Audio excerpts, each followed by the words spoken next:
Votre invité à présent dans la grande interview en direct sur Boursorama, c'est Samy Char. Bonjour, Bonjour David. chef économiste de la banque suisse Lombard Odier.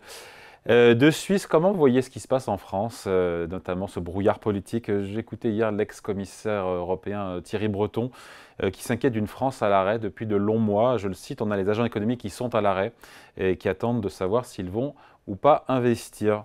Ça vous inquiète à la fois l'activité, l'évolution du climat des affaires, le moral des ménages, l'activité qui est économique en France, qui est en légère récession, nous a dit le président du MEDEF. Vous en pensez quoi? Alors, il y a une petite inquiétude de Suisse, pas nécessairement centrée sur la France, mais d'une manière générale sur deux gros partenaires commerciaux de la Suisse, que sont d'un côté l'Europe et de l'autre la Chine. Et c'est vrai que de ces deux côtés-là, on sent quand même une croissance un petit peu atone. Alors, il y a les États-Unis qui font évidemment très bien, mais il y a un contraste, hein, il y a un contraste. En Europe, effectivement, on a ce sentiment de sous-régime. Encore une fois, il n'est pas centré sur la France. Vous savez que l'Allemagne est un gros partenaire commercial de la Suisse et en Allemagne, c'est pas flamboyant non plus. Donc il y a un peu ce sentiment réservé en Suisse de notre grand voisin européen avec une performance économique qui est un petit peu en dedans. Rien de catastrophique, mais enfin ce sentiment que, encore une fois, c'est pas un moteur qui va vraiment permettre à la Suisse de très bien faire et donc l'attention se tourne un petit peu vers les États-Unis. Hmm.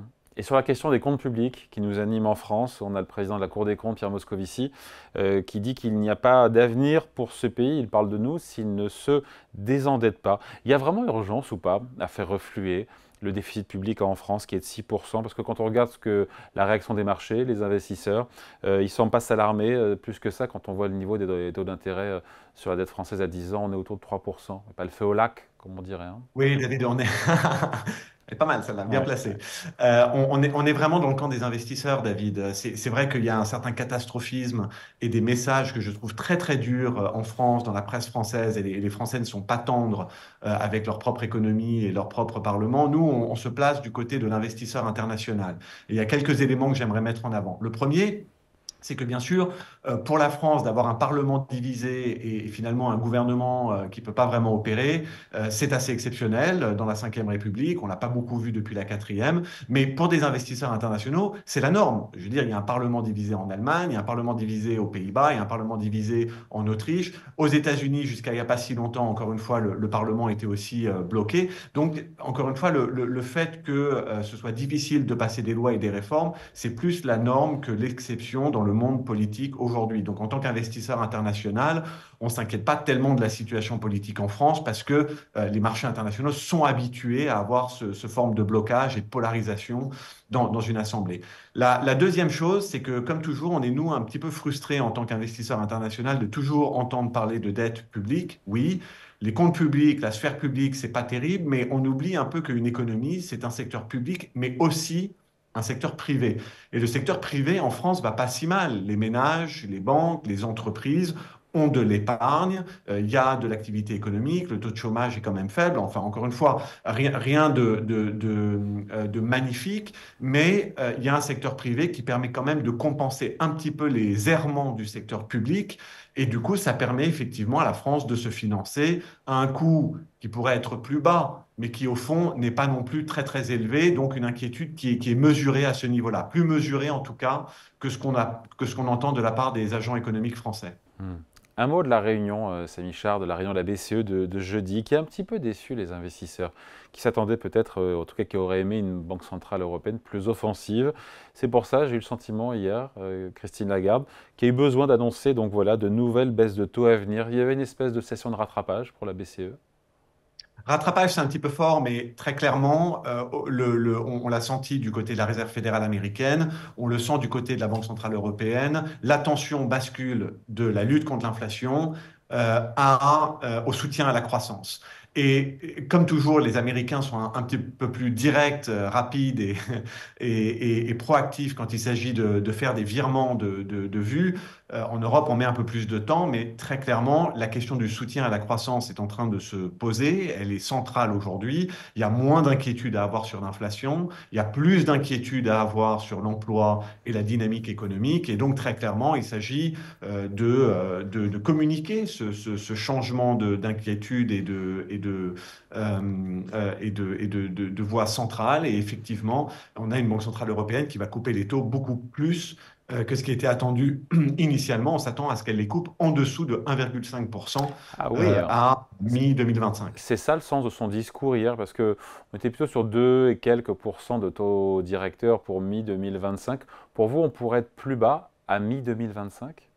Oui, c'est un très bon point, David. On était à 2%. Je pense que c'était le plan, hein. Le plan, c'était de se dire, l'inflation revient à la normale, la croissance, ça va à peu près, on va à ce qu'on appelle le taux neutre, que tout le monde a identifié autour de 2%, et ça va effectivement être la destination. Sauf que l'inflation, effectivement, revient bien à la normale, mais la croissance est plus faible qu'attendu, voire pas mal plus faible qu'attendu. Et donc, du coup, les 2%, c'était un peu sous un scénario de croissance qui se tenait. On a aujourd'hui un scénario de croissance qui est quand même plus faible en France, plus faible en Allemagne, et donc il va certainement falloir aller sous les 2%. Et notre sentiment, c'est qu'il va falloir aller légèrement sous les 1,5%. Encore une fois, c'est 1,25 qu'on a en tête. Donc le chemin est encore long. Et aujourd'hui, Mais on y serait quand, pardon, juste Samy, on y serait quand à 25 sur 25? On est à 3 aujourd'hui là, hein. oui, donc si la Banque centrale européenne coupe à chacun de ses meetings dans les prochains mois, on y sera cet été. Et vous l'avez bien dit, David, le sentiment, c'est qu'aujourd'hui, il y a encore du chemin à faire. Il n'y a vraiment aucune raison pour que la Banque centrale européenne soit aujourd'hui restrictive. Comme vous l'avez dit, on est à 3. Il n'y a pas de raison d'être si haut aujourd'hui, hein. L'inflation est revenue à la normale, voire montre des signes d'être en décélération marquée, et la croissance également. Donc il faut s'approcher un peu plus vite de ce taux neutre, voire basculer sous ce taux neutre assez rapidement. Donc elle ne va pas accélérer, elle va rester, la BCE, sur son rythme d'une baisse de taux de 25 points de base à chaque réunion. C'est ça le scénario pour vous? Il y a effectivement le sentiment qu'elle aurait peut-être pu faire 50 points de base, donc un demi pour cent la semaine dernière. Elle ne l'a pas fait. Donc il semble quand même qu'il veuille y aller graduellement. C'est la méthode européenne, hein. Encore une fois, on n'y va pas trop fort ni trop vite. Mais 50 points de base, ça pourrait être légitime à ce stade pour aller un peu plus rapidement vers les 2, voire sous les 2%. Et ça va nous aider, à la fois France pour les questions de compte public et zone euro, et aussi en matière de consommation, d'investissement, d'avoir des taux C'est un bon d'intérêt point. directeurs à 1,25 ou 1,5. C'est absolument nécessaire, David. On a un moteur économique en sous-régime. Donc, il faut réaccélérer un peu. Il faut amener de la vélocité à ce moteur économique. Et la situation monétaire, c'est une voie. Il faut qu'effectivement, on amène un peu de la vélocité par le côté monétaire qui peut favoriser les dépenses d'investissement et effectivement l'emprunt. Mais ce n'est pas la seule voie. Et c'est ce que Christine Lagarde dit aussi. Une banque centrale ne peut faire qu'une partie du chemin. L'autre partie du chemin doit être faite par les autorités publiques, où il faut plus d'investissements productifs, comme on en a vu aux États-Unis, comme on en voit également en Chine, sécuriser ses chaînes d'approvisionnement, sécuriser son approvisionnement énergétique, probablement faire un peu plus de défense. Tout ça coûte de l'argent, et donc il faut quelque part que les deux pans de la politique économique jouent à plein, le côté monétaire, mais aussi le côté fiscal, et c'est là où le bas blesse finalement. C'est qu'au niveau fiscal, on a cette forme de paralysie, et on n'est pas dans une situation où on peut se permettre cela. Samy Char, il faut parler évidemment de la Fed qui se réunit aujourd'hui et demain. Elle devrait réduire, c'est quasiment plié, de 25 points de base, elle aussi, ses taux directeurs. Qu'est-ce qu'on va apprendre lors de cette réunion? Qu'est-ce qu'on peut apprendre de nouveau? Alors, on est dans une situation complètement différente. Si vous me permettez la même analogie, David, on a dit l'Europe est un peu en sous-régime. Donc, il faut vraiment amener de la vélocité et du côté monétaire et du côté fiscal. Les États-Unis, c'est exactement l'inverse. Eux, ils sont légèrement en sur-régime. Ils ne sont pas dramatiquement en sur-régime, ils ne sont pas en surchauffe, mais ils sont un peu en sur-régime. Et donc, l'idée de la Réserve fédérale américaine, c'est de dire, bon, on baisse les taux parce que l'inflation a pas mal baissé, mais par contre la croissance, ça va bien, et donc il ne faut pas non plus trop les baisser. Et donc ce qu'on va apprendre, à notre avis, mercredi, c'est que Jérôme Powell va dire, après cette baisse, maintenant c'est le moment de poser, ou c'est peut-être le moment de décélérer les baisses de taux. Exactement l'inverse de la Banque centrale européenne, qui elle, encore une fois, doit accélérer les baisses de taux. Aux États-Unis, il s'agit plutôt de rester un peu restrictif, de ne pas trop accélérer cette machine économique qui va bien, qui est en sur-régime. Et donc, ce qu'on va vraiment apprendre, c'est ça, c'est que la Réserve fédérale américaine va faire des pauses, elle ne va plus baisser ses taux à chaque meeting, et ça sera quand même effectivement un petit changement de tendance du côté monétaire aux États-Unis. Donc une banque centrale qui appuie un peu sur l'accélérateur et l'autre qui lève un peu le pied. Donc la Fed, elle fait quoi sur 2025? La Fed, elle fait une réunion sur deux, de baisse de taux? Alors, notre sentiment, c'est que moins, si le taux neutre en Europe est autour de 2%, le taux neutre aux États-Unis est autour de 3,5%, hein, un peu plus haut. Et le sentiment, c'est que comme c'est une économie qui est un peu en sur-régime, la Réserve fédérale américaine doit rester au-dessus du taux neutre, hein. On est complètement dans une logique inverse à l'Europe, où on est en sous-régime et où on doit passer sous le taux neutre. Aux États-Unis, on est en sur-régime, on doit rester Le au-dessus taux du taux neutre, neutre. pardon, juste ami, c'est pour le commun des mortels qui nous regarde, c'est le taux d'intérêt qui ni ne soutient ni ne freine l'activité. Pardon, ce petit Vous point. l'avez parfaitement dit, hein, ça n'accélère ni ne décélère l'économie, c'est Ouais. on est au point neutre, quoi. Et donc, on a le sentiment que la Réserve fédérale américaine, elle va être autour de 4%. Elle a donc deux coupes de taux à faire en 2025. Notre sentiment, c'est qu'elle va le faire en mars et en juin. Donc, encore une fois, une logique complètement différente de la Banque centrale européenne. Mais 4%, c'est à peu près ce qu'on voit pour ce taux directeur aux États-Unis. Hmm. Donc pas d'erreur de politique monétaire de part et d'autre. Finalement, chacune a sa logique et elle s'explique et elle délivre. Alors, pour l'instant, tout va bien. Et parler d'erreur, ce serait un peu trop fort. Mais c'est vrai que la Banque centrale européenne devrait quand même avoir des taux un petit peu plus bas que là où ils ne sont aujourd'hui. Le fait de les avoir montés à 4 par rapport à l'Europe, c'était peut-être un tout petit peu haut. On ne parlera pas d'erreur. Mais le sentiment, c'est que l'Europe, comme toujours, a eu très peur de l'inflation et peut-être ne se concentre pas toujours suffisamment sur la croissance et la dynamique économique. C'est normal, c'est pas la priorité de son mandat, ça ne fait pas partie de son mandat, hein. Il n'y a pas un double mandat comme aux États-Unis, mais c'est vrai que l'Europe a été un peu restrictive, reste un peu trop restrictive. Quant à la Fed, oui, elle semble être dans la tendance. Donc pour l'instant, ça va. La grande question aux États-Unis, c'est de voir est-ce que l'économie américaine va maintenir son rythme de croisière ou est-ce qu'elle va décélérer ou pas. Donc Tous pour les la ans, on se réserve pose la fédérale question. Tous américaine, les ça ans, va ça être fait important. 3 ans qu'on parle d'atterrissage de l'économie américaine qui défie les lois de la gravité économique, hein. Ah, absolument, c'est une économie qui performe bien et la raison pour laquelle cette économie performe bien, elle est double. D'un autre côté, ils ont un consommateur qui consomme, qui a du travail et qui a tendance à moins épargner que le consommateur européen. Mais d'un autre côté, il y a eu plus d'investissements productifs, David, et ça compte. Les Américains nous ont montré le chemin. Il faut faire plus d'investissements dans l'énergie, il faut faire plus d'investissements dans les infrastructures, il faut faire plus d'investissements dans l'innovation et la technologie, et il faut faire plus d'investissements dans sa défense également. Les Américains font ça, ça soutient la croissance. Nous, on ne le fait pas, et ben, on est en sous-régime, mais encore une fois, ils nous ont montré la voie. Il tient qu'à nous de faire un petit peu la même chose. Hmm. Il faut qu'on parle de Wall Street, hein. Évidemment, marché boursier leader. Quasiment 25 à 30% de hausse aux États-Unis, que ce soit Standard Poor's ou le Nasdaq. Deuxième année de hausse consécutive. Bon, 2022 avait été passablement très mauvais, voire très médiocre. On se dit quoi? On se dit que c'est possible d'avoir une passe de 3, une troisième année de hausse consécutive à Wall Street. Évidemment pas à ce rythme-là, hein, sans doute, hein. Oui, alors on doit être un peu dans le consensus parce que c'est effectivement ce qu'on pense. Le sentiment, c'est qu'il n'y a pas de récession aux États-Unis. C'est pas notre scénario de base, même si le risque est là et on continue de le surveiller. Mais il n'y a pas de récession, donc il y a des profits en croissance l'année prochaine. Il y a quand même des taux qui vont légèrement baisser. Donc tout ça soutient un environnement pour les bourses américaines, on va dire standard. Donc on devrait être capable de faire du 5 ou 10% l'année prochaine sur ces bourses Hmm. américaines.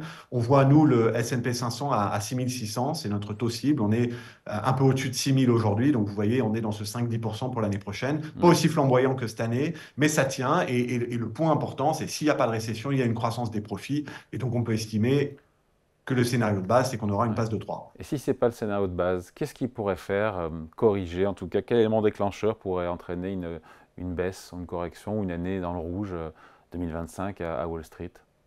Alors j'en vois deux. Le premier, je viens de le citer, c'est qu'on se trompe sur la croissance. En réalité, il y a un accident économique, il y a une récession, donc il y a une contraction des profits. Et évidemment, les valorisations ne permettraient pas quelque part, ne pardonneraient pas, hein, dans ce cas de figure. Donc ça, c'est vraiment un risque qu'il faut surveiller, la croissance et les profits. Et le deuxième, c'est les taux d'intérêt. Si effectivement on est dans un environnement où les taux d'intérêt continuent à monter aux États-Unis en raison des politiques mises en place par la nouvelle administration, Taux directeur de cette la Fed ou les taux longs américains? Les deux, mon général, c'est clair que si on a une pression sur les taux, que ce soit les taux courts ou que ce soit les taux longs, évidemment qu'encore une fois, ça va retirer un peu l'oxygène qu'il y a dans cette ère, dans l'ère financier, et ce sera très difficile pour les bourses de bien performer dans un contexte où la courbe aura tendance à monter, hein, toute la courbe, la partie courte et la partie longue. Encore une fois, ce n'est pas nécessairement le scénario de base. La Réserve fédérale américaine est plutôt en train de couper les taux que de les monter. Mais ça, ce sont des éléments sur lesquels il faut être attentif. Les niveaux de valorisation, ils ne pardonneraient pas, évidemment, ni un problème sur les profits, ni un problème sur l'augmentation des taux. Et Samy, cette différence de valorisation entre Wall Street et les indices boursiers européens, rarement on a vu un niveau de valorisation aussi flagrant, enfin une différence de valorisation aussi flagrante. Est-ce que c'est justifié par des fondamentaux économiques plus sains et plus robustes, et des croissances de bénéficiaires plus importantes aux États-Unis? Est-ce que c'est excessif? Voilà, on se dit quoi? Alors, on se dit que c'est cher, mais on se dit que c'est justifié par un fondamental qui est très important, c'est les profits. Les entreprises américaines font beaucoup, beaucoup, beaucoup de profits, surtout dans un secteur, vous me voyez venir, qui est la La tech. technologie, alors qu'en Europe, bah, on ne fait pas beaucoup de profits. On a des problèmes dans les sociétés du luxe ou de la consommation, voire de l'automobile, qui sont liés à la faiblesse de la demande en Chine. On a quelque part, avec cette paralysie politique, bah, pas beaucoup de perspectives d'avoir de l'investissement dans le système. Et donc, effectivement, si vous cherchez de la croissance des profits, si vous cherchez une économie qui fait bien, si vous cherchez quelque part une ambition économique et des perspectives, bah, tout le monde se tourne vers les États-Unis. Et donc, évidemment, c'est cher. Je dirais que ce n'est pas en bulle, mais c'est quand même particulièrement cher. Et donc, pour que ça tienne, il faut que ces entreprises américaines continuent de surperformer au niveau des profits. C'est un peu comme ça qu'on voit les choses l'année prochaine, mais c'est sûr que ça ne pardonne pas. Hmm. L'erreur ne pardonne pas à ce stade. Il faut que Ouais. ces entreprises américaines continuent de délivrer ces surprofits, Oui. quelque part, comme ils ont fait ces dernières années, comme on l'espère, ils vont faire en 2025. Mais tout est une question de croissance des profits à ce stade. Et il y a une divergence tellement marquée entre cette capacité à générer des profits aux États-Unis et finalement ce qu'on voit en Europe que bah, on a des marchés boursiers qui sont très divergents. Ouais, avec ces valeurs, pardon, mais les valeurs européennes qui sont pas chères, et pour autant, tout le monde est sous-exposé à l'Europe. J'imagine que vous aussi peut-être, et tout le monde veut du marché américain qui est très cher. Il n'y a pas un moment On est donné où les exactement courbes vont se ça. croiser?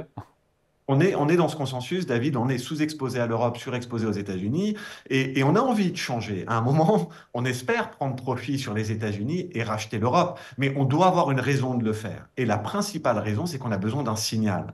On a besoin d'un signal fort en Europe, que les Européens nous disent, les autorités européennes nous disent, on va investir en Europe, on va faire plus d'énergie, de chaînes de valeur, de produits. Si les autorités n'investissent pas en Europe, comment est-ce que vous pouvez vous attendre à ce que les investisseurs internationaux aient envie d'investir en Europe? C'est ce que font les Américains. Tout le monde investit aux États-Unis, les autorités, les ménages, les entreprises. Et ben, l'investisseur international, il suit parce qu'il sent de la confiance. Et en Europe, on attend ce signal. On a besoin que, quelque part, que les autorités nous disent non, mais nous, on est prêts aussi à mettre des billes sur la table. Et dans ces cas-là, les investisseurs internationaux seraient certainement très tentés par cette histoire économique. Mais ce signal, pour l'instant, il n'est pas là. Et donc, Malheureusement. par cette Malheureusement. faveur. Malheureusement, Hmm. malheureusement, mais on n'est pas dogmatique, ça peut changer. Peut-être les élections allemandes, peut-être ci, peut-être ça. On verra, mais le jour où on a ce signal, on serait tout à fait enclin à prendre profit sur les États-Unis et à revenir sur l'Europe. Samy, avant de se quitter, il faut qu'on parle bien sûr du Bitcoin. Pourquoi? Parce qu'on est à 106 000 dollars au moment où on se parle, porté par l'espoir, j'avoue que j'ai failli tomber de ma chaise, d'une réserve nationale de Bitcoin aux États-Unis. Un peu à l'image des réserves stratégiques de pétrole. Est-ce qu'on peut déjà imaginer à court terme des réserves stratégiques de Bitcoin aux États-Unis? Ou est-ce que c'est une formule, ça a été lancé par Donald Trump, évidemment? Oui, c'est un peu difficile de l'imaginer. Il faut comprendre que le monde des réserves, c'est un monde dans lequel il y a beaucoup de concurrence, quelque part. Les Chinois aimeraient bien que leur devise soit davantage utilisée en termes de réserves. Vous savez qu'aujourd'hui, c'est 3-4% des réserves mondiales, hein, le renminbi chinois.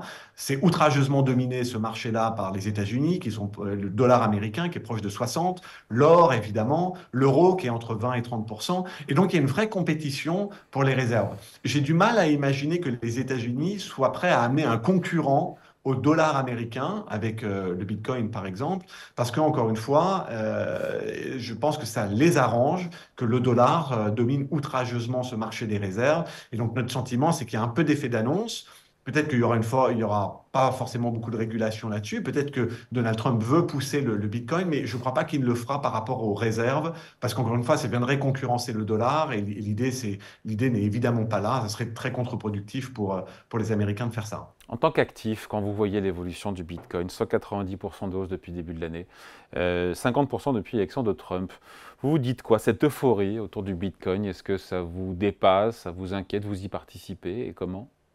Non, alors pour le coup, on n'y participe pas. On considère que c'est pas forcément notre métier. Le Bitcoin, il n'a pas vraiment de valeur économique, mais il a une valeur. Et quelque part, il y a d'autres actifs qui ont ces mêmes caractéristiques-là. L'art, par exemple, a cette caractéristique-là. Ça n'a pas vraiment une valeur économique, l'art, mais ça a une valeur. Il y a des gens qui sont prêts à payer un certain nombre de choses par rapport au travail d'un artiste, de la même manière que certains agents sont prêts à payer quelque chose pour sa valeur technologique que peut être le Bitcoin. Nous n'avons pas. Bitcoin égale œuvre d'art, hein. Moi, je trouve qu'en termes de fondamentaux, ça peut vous paraître étonnant, mais c'est la classe d'actifs qui ressemble le plus en termes de caractéristiques techniques.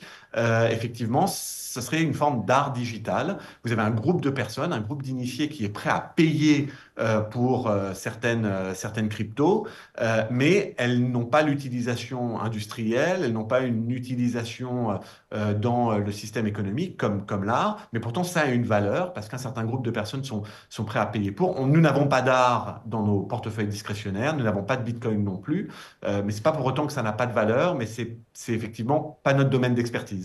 Bon, et sur l'or, on finit là-dessus, le métal jaune. Après une année Alors le métal jaune, hausse de on en a. 30%, 2700 $ l'once. Ah ben en Suisse, si On- vous n'avez pas d'or en Suisse, c'est qu'il y a un truc qui Et, ne va pas, hein. et voilà. C'est vrai qu'on est dans notre identité ici. On a toujours un peu d'or dans nos portefeuilles discrétionnaires. Et effectivement, la logique ici, c'est que dans ce monde un peu fragmenté dans lequel on vit, où vous sentez qu'il y a des logiques de blocs et il y a des blocs qui veulent se protéger du risque de sanction de l'autre bloc, une de ces seules alternatives, c'est d'accumuler des matières premières et notamment de l'or. Donc on continue de voir la Banque populaire de Chine, la Banque centrale chinoise, comme la Banque centrale russe, être des acheteurs nets d'or. Et ça, effectivement, quelque chose qu'on a du mal à imaginer s'arrêter demain. Et c'est une des raisons fondamentales pour laquelle on détient de l'or dans nos portefeuilles aujourd'hui. Allez, c'est toujours un plaisir d'échanger avec vous. Merci pour cet entretien. Plaisir Samy partagé, Char, David. Merci de m'avoir reçu. chef économiste de la banque Lombard Odier. Passez de bonnes fêtes. À bientôt. Également, meilleurs vœux. Bye, pareil, salut.